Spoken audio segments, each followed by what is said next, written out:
ಶ್ರೀ ಗುರುಭ್ಯೋ ನಮಃ ಹರಿ ಓಂ.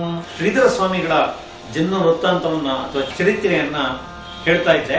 ಮುಂದಿನ ಕಂತುಗಳಿಗೆ ಕರೆದುಕೊಂಡು ಹೋಗೋದಕ್ಕಿಂತ ಮೊದಲು ಇವತ್ತು ಒಂದೆರಡು ಕುತೂಹಲಕರ ಘಟನೆಗಳನ್ನ ಹೇಳ್ತಾ ಇದ್ದೇನೆ. ಇದು ಅವರು ನಡೆಸಿದಂತ ಪವಾಡವಲ್ಲ, ಇದು ಸಹಜವಾಗಿ ಆಗುವಂಥದ್ದು.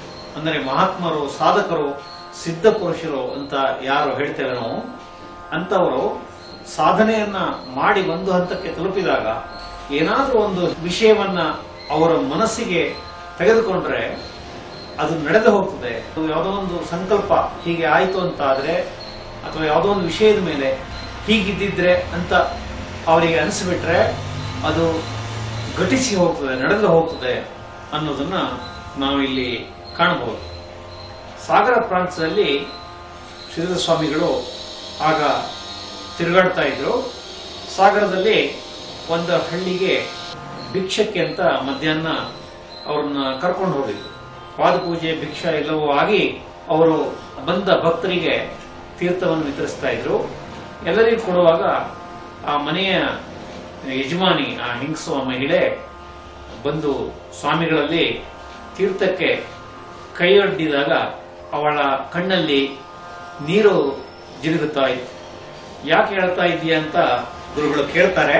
ಆಗ ಅವಳು ಹೇಳಿದ್ಲು, ಸ್ವಾಮಿ, ನಮ್ಮ ಮಗ ಕಾಶಿಯಲ್ಲಿದ್ದಾನೆ. ಅವನು ಗುರುಗಳು ತಾವು ಬರ್ತೀರಿ ಇಲ್ಲಿ ನಮ್ಮ ಮನೆಗೆ ಭಿಕ್ಷಕ್ಕೆ ಅಂತ ಗೊತ್ತಾಗೋಕ್ಕಿಂತ ಮೊದಲೇ ಕಾಶಿಗೆ ಹೋಗ್ಬೇಕು ಅಂತ ಹೊರಟಿದ್ದ. ಈಗ ಕಾಶಿಯಲ್ಲಿದ್ದಾನೆ. ಹಾಗಾಗಿ ನಮಗೆ ವಿಷಯವನ್ನ ಅವನಿಗೆ ತಿಳಿಸೋದಕ್ಕೂ ಸಾಧ್ಯವಾಗಲಿಲ್ಲ ಮತ್ತು ಅವನಿಗೆ ಸ್ವಾಮಿಗಳ ತೀರ್ಥ ಪ್ರಸಾದ ಮಂತ್ರಾಕ್ಷತೆ ಯಾವುದೂ ಸಿಗಲಿಲ್ಲ ಅಂತ ಒಂದು ಕ್ಷಣ ಬೇಜಾರಾಯಿತು ಅಂತ ಗುರುಗಳಲ್ಲಿ ಹೇಳ್ತಾರೆ. ಅದನ್ನ ಕೇಳಿದ ತಕ್ಷಣ ಸ್ವಾಮಿಗಳ ಅಂತಃಕರಣ ಕರಗುತ್ತದೆ. ಆಗ ಕೂಡಲೇ ಅವರು ಹೇಳ್ತಾರೆ, ಅಷ್ಟಕ್ಯಾಕೆ ಕಣ್ಣೀರು ಹಾಕಬೇಕು ಅಂತ ಒಂದು ತೀರ್ಥವನ್ನು ಕೊಡ್ತಾರೆ. ಆ ಉದ್ಧರಣೆಯಲ್ಲಿ ಒಂದು ಉದ್ಧರಣೆ ಪಂಚಾಮೃತವನ್ನು ತೆಗೆದುಕೊಂಡು ಹೀಗೆ ಕೆಳಗಡೆ ಎದುರುಗಡೆ ಇರುವಂತಹ ಒಂದು ಹರಿವಾಣಕ್ಕೆ ಚೆಲ್ತಾರೆ. ಅದೇ ಸಮಯಕ್ಕೆ ಏನಾಗಿರುತ್ತಂದ್ರೆ, ಕಾಶಿಯಲ್ಲಿ ಸರದಿಯಲ್ಲಿ ಭಕ್ತರು ತೀರ್ಥಕ್ಕೆ ಅಂತ ನಿಂತಿರ್ತಾರೆ. ಅಲ್ಲಿ ಕಾಶಿಯಲ್ಲಿ ಸಾಮಾನ್ಯವಾಗಿ ಎಲ್ಲರಿಗೂ ಕೊಡುವಂಥದ್ದು ಗಂಗಾಮೃತ, ಅಂದ್ರೆ ಗಂಗೆಯ ನೀರು. ಈಶ್ವರನಿಗೆ ಅಂದ್ರೆ ವಿಶ್ವನಾಥನಿಗೆ ಅಭಿಷೇಕ ಮಾಡಿ ತೆಗೆದ ತೀರ್ಥ, ಆ ತೀರ್ಥವನ್ನು ಎಲ್ಲರಿಗೂ ಕೊಡ್ತಾ ಇರ್ತಾರೆ. ಸರದಿಯಲ್ಲಿ ಬರುವಂತ ಎಲ್ಲರಿಗೂ ಕೊಡ್ತಾ ಇದ್ದಾಗ ಆ ಸರದಿಯಲ್ಲಿ ಇವ್ರ ಮನೆಯ ಮಗನು ಕೂಡ ನಿಂತ್ಕೊಂಡಿದ್ದ. ಅಲ್ಲಿ ಅವನು ಕೈ ಮುಂದಕ್ಕೆ ಚಾಚಿ ತೀರ್ಥವನ್ನ ತೆಗೆದುಕೊಳ್ಳುವಂತಹ ಸನ್ನಿವೇಶದಲ್ಲಿ ಅವನ ಕೈಗೆ ಮಾತ್ರ ಪಂಚಾಮೃತ ಬಿತ್ತು. ಎಲ್ಲರಿಗೂ ತೀರ್ಥ, ಸಾದಾ ತೀರ್ಥ ಬಿದ್ದಿದ್ದು, ಆದರೆ ತನ್ನ ಕೈಗೆ ಮಾತ್ರ ಹೇಗೆ ಪಂಚಾಮೃತ ಬಿತ್ತು ಅಂತ ಅವನಿಗೆ ಬಹಳ ಆಶ್ಚರ್ಯ ಆಯಿತು. ಅವನದನ್ನು ಸ್ವೀಕಾರ ಮಾಡ್ದ. ಒಂದೆರಡು ದಿನಗಳ ನಂತರ ಅಲ್ಲಿಂದ ಪತ್ರ ಹಾಕಿದ್ದ. ಆಗಿನ ಕಾಲದಲ್ಲಿ ಇನ್ಲ್ಯಾಂಡ್ ಲೆಟರ್ ಕಾಲ, ಅಂದ್ರೆ ಅಂತರ್ದೇಶೀಯ ಅಂತ ನಾವು ಕರಿತೇವಲ್ಲ, ಆತರ ಒಂದು ಪತ್ರ ವ್ಯವಹಾರಗಳು, ಪೋಸ್ಟಲ್ ವ್ಯವಹಾರಗಳು ಜಾಸ್ತಿ ಇತ್ತು. ಹಾಗೆ ಆಗ ಪತ್ರವನ್ನು ಹಾಕಿದ. ಇವತ್ತಿನ ರೀತಿಯಲ್ಲಿ ದೂರವಾಣಿ ಕರೆಗಳನ್ನು ಮಾಡೋದಕ್ಕೆ ಮೊಬೈಲ್ ಕಮ್ಯುನಿಕೇಶನ್ಸ್ ಎಲ್ಲ ಇರಲೇ ಇಲ್ಲ. ದೂರವಾಣಿ ಕರೆಗಳನ್ನು ಮಾಡೋದಕ್ಕೂ ಕೂಡ ಕಷ್ಟ ಇತ್ತು. ಅಂತ ಕಾಲದಲ್ಲಿ ಪತ್ರ ಬಂದು ಮನೆ ತಲುಪಿತು ವಾರಗಳ ನಂತರ. ಆಗ ಅವಳಿಗೆ ಗೊತ್ತಾಗ್ತಾ ಇದೆ, ಸ್ವಾಮಿಗಳು ತನಗೆ ತೀರ್ಥ ಕೊಡೋಕ್ಕಿಂತ ಮೊದಲು ಒಂದು ಉದ್ಧರಣೆ ಪಂಚಾಮೃತವನ್ನ ಹರಿವಾಣಕ್ಕೆ ಚೆಲ್ಲಿದ್ರು. ಕೊಟ್ಟಾಯ್ತಲ್ಲ, ಇನ್ನೇನು ಕಣ್ಣೀರು ಹಾಕೋದು ಅಂತ ಕೇಳಿದ್ರು. ಅದೇ ಸಮಯಕ್ಕೆ ಅಲ್ಲಿ ಮಗ ಕಾಶಿಯಲ್ಲಿ ತೀರ್ಥಕ್ಕೆ ಅಂತ ಸರದಿಯಲ್ಲಿ ನಿಂತಿದ್ದ ಮಗನಿಗೆ ಕೈಗೆ ಬಿದ್ದಿದ್ದು ಸ್ವಾಮಿಗಳು ಹಾಕಿದಂತ ಪಂಚಾಮೃತ. ನೋಡಿ, ಪಂಚಾಮೃತ ಹಾಕಿದ್ದು ಇವ್ರ ಮನೆಯಲ್ಲಿ. ಅದು ನಡೆದದ್ದು, ಘಟನೆ ನಡೆದದ್ದು ಕಾಶಿಯಲ್ಲಿ. ಇಲ್ಲಿಗೂ ಅಲ್ಲಿಗೂ ಯಾವುದೇ ರೀತಿಯ ಭೌಗೋಳಿಕ ಅಂತರವನ್ನ ನಾವು ನೋಡಿದ್ರೆ ಇದು ಸಾಧ್ಯವೇ ಅಂತ ನಮಗೆ ಆಶ್ಚರ್ಯ ಆಗ್ತದೆ. ಆದರೆ ಮಹಾತ್ಮರಿಗೆ ಇಂತಹ ಕೆಲಸಗಳು ಸಾಧ್ಯ. ಹಾಗಾಗಿ ಶ್ರೀಧರ ಸ್ವಾಮಿಗಳ ಜೀವನದಲ್ಲಿ ಸಹಸ್ರಾರು, ಎಷ್ಟೋ ಸಾವಿರ ಘಟನೆಗಳನ್ನ ನಾವು ಇನ್ನೂ ಸಂಗ್ರಹ ಮಾಡುತ್ತಲೇ ಇದ್ದೇವೆ. ಇನ್ನೂ ಎಷ್ಟೋ ಜನರ ಬಾಯಿಂದ ಯಾವ್ಯಾವುದೋ ಮೂಲೆಯಿಂದ ಹೊಸ ಹೊಸ ಘಟನೆಗಳು ಕೇಳಿ ಬರುತ್ತಾ ಇರ್ತದೆ.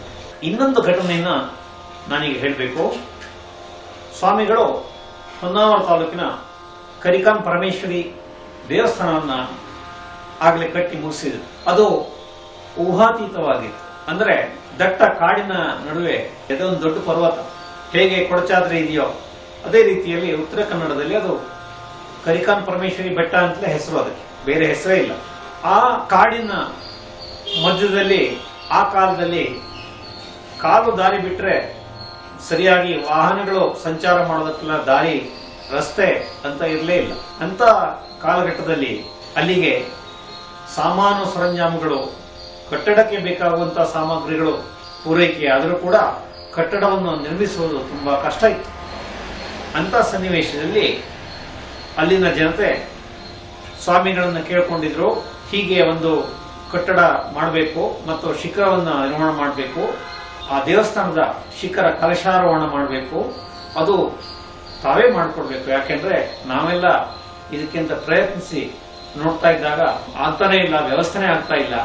ಸಾಮಗ್ರಿ ಇದ್ರೆ ಜನಗಳ ಕೊರತೆ, ಜನಗಳಿದ್ರೆ ಸಾಮಗ್ರಿಗಳ ಕೊರತೆ, ಮತ್ತು ಎಲ್ಲವೂ ಇದ್ರೆ ಇನ್ಯಾವುದೋ ತೊಂದರೆ, ಹಲವಾರು ತೊಂದರೆಗಳು ಅಡ್ಡ ಬರ್ತಾ ಇವೆ. ಹಾಗಾಗಿ ತಾವೇ ಅದನ್ನ ಮುಂದಾಗಿ ನಿಂತು ಮಾಡಿಕೊಳ್ಬೇಕು ಅಂತ ಶ್ರೀಧರ ಸ್ವಾಮಿಗಳಲ್ಲಿ ವಿನಂತಿಸಿದಾಗ, ದೇವಸ್ಥಾನ ಕಟ್ಟೋದಕ್ಕಿಂತ ಮುಂಚಿನ ಆ ದೇವಿಯ ಸ್ಥಳವನ್ನ ನೋಡಿಕೊಂಡು ಸರಿ ದೇವಸ್ಥಾನವನ್ನು ತಾನೇ ಕಟ್ಟಿಸ್ತೇನೆ ಅಂತ ಅವರು ಮುಂದಾಗಿ ನಿಂತು ಹೊನ್ನಾವರ ಕುಮಟಾ ಸುತ್ತಮುತ್ತಲ ಪರಿಸರದಲ್ಲಿ ಹಲವಾರು ಮನೆಗಳಿಗೆ ಅವರು ಓಡಾಡಿ ಭಕ್ತರು ಕೊಡುವಂತಹ ಕಾಣಿಕೆಗಳನ್ನ, ಕಟ್ಟಡಕ್ಕೆ ಅಂತ ಕೊಡುವಂತಹ ಕಾಣಿಕೆಗಳನ್ನು ಸಂಗ್ರಹಿಸಿ ದೇವಸ್ಥಾನವನ್ನು ನಿರ್ಮಾಣ ಮಾಡಿ ಮುಗಿಸಿದರು.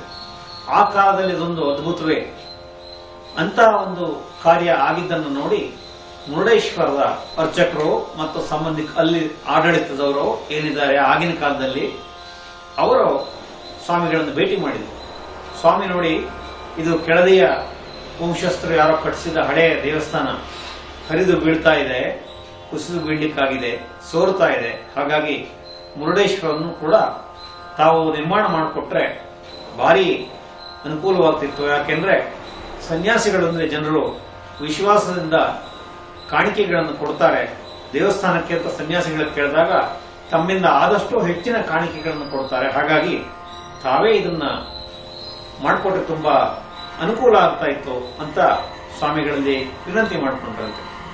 ಆಗ ಹೀಗೆ ಒಂದು ಸುತ್ತು ಹಳೆಯ ದೇವಸ್ಥಾನದ ಪ್ರಾಕಾರದಲ್ಲಿ ಒಂದ್ಸಲ ಓಡಾಡಿಕೊಂಡು ಹೀಗೆ ಮೇಲ್ಗಡೆ ಎಲ್ಲೋ ದೃಷ್ಟಿಸಿ ಶ್ರೀಧರ ಸ್ವಾಮಿಗಳು ಹೇಳಿದ್ರಂತೆ, ಇದ್ರ ಬಗ್ಗೆ ಯೋಚನೆ ಮಾಡಬೇಡಿ, ಇವತ್ತಿನಿಂದ ಒಂದು 30 ವರ್ಷದ ನಂತರ ಇದಕ್ಕೆಂತಲೇ ಒಬ್ಬರು ವ್ಯಕ್ತಿ ತಯಾರಾಗ್ತಾರೆ, ಇದನ್ನ ಯಥಾಯೋಗ್ಯವಾಗಿ ಕಟ್ತಾರೆ, ನೀವುಗಳೆಲ್ಲ ಅದನ್ನು ಮುಂದೆ ನೋಡ್ತೀರಿ ಅಂತ ಸ್ವಾಮಿಗಳು ಹೇಳಿಬಿಟ್ರು.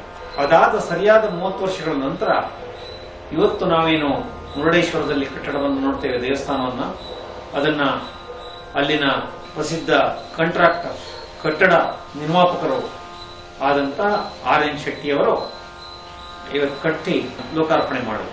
ಅದು ಕಟ್ಟಿದ್ದು ಕೂಡ ಬಹಳ ವಿಶೇಷವಾಗಿದೆ. ಶಿಲಾಮಯ ಕಟ್ಟಡವನ್ನೇ ಮಾಡಿದ್ದಾರೆ, ಬಹಳ ಅದ್ಭುತವಾಗಿ ಮಾಡಿದ್ದಾರೆ. ಅದರ ನಂತರ 2008ರಲ್ಲಿ ರಾಜಗೋಪುರವನ್ನು ಕೂಡ ಅವರೇ ನಿರ್ಮಾಣ ಮಾಡಿದ್ದಾರೆ. ನಮ್ಮ ಏಷ್ಯಾ ಖಂಡದಲ್ಲೇ 2ನೇ ಅತ್ಯಂತ ದೊಡ್ಡ ಗೋಪುರ ಅದು ಅಂತ ಹೇಳಿಸ್ಕೊಳ್ತಾ ಇದೆ. ಹಾಗಾಗಿ ಸನ್ನಿವೇಶಗಳು, ಈ ಘಟನೆಗಳು ಮುಂದೆ ಆಗ್ತವೆ ಅಂತ ಶ್ರೀಧರರಂತ ಮಹಾತ್ಮರಿಗೆ ಮೊದಲೇ ಗೊತ್ತಾಗ್ಬಿಟ್ಟಿತ್ತು ಅಂತ ಅನ್ನೋದು ನಮಗ್ ಗೊತ್ತಾಗ್ತದೆ.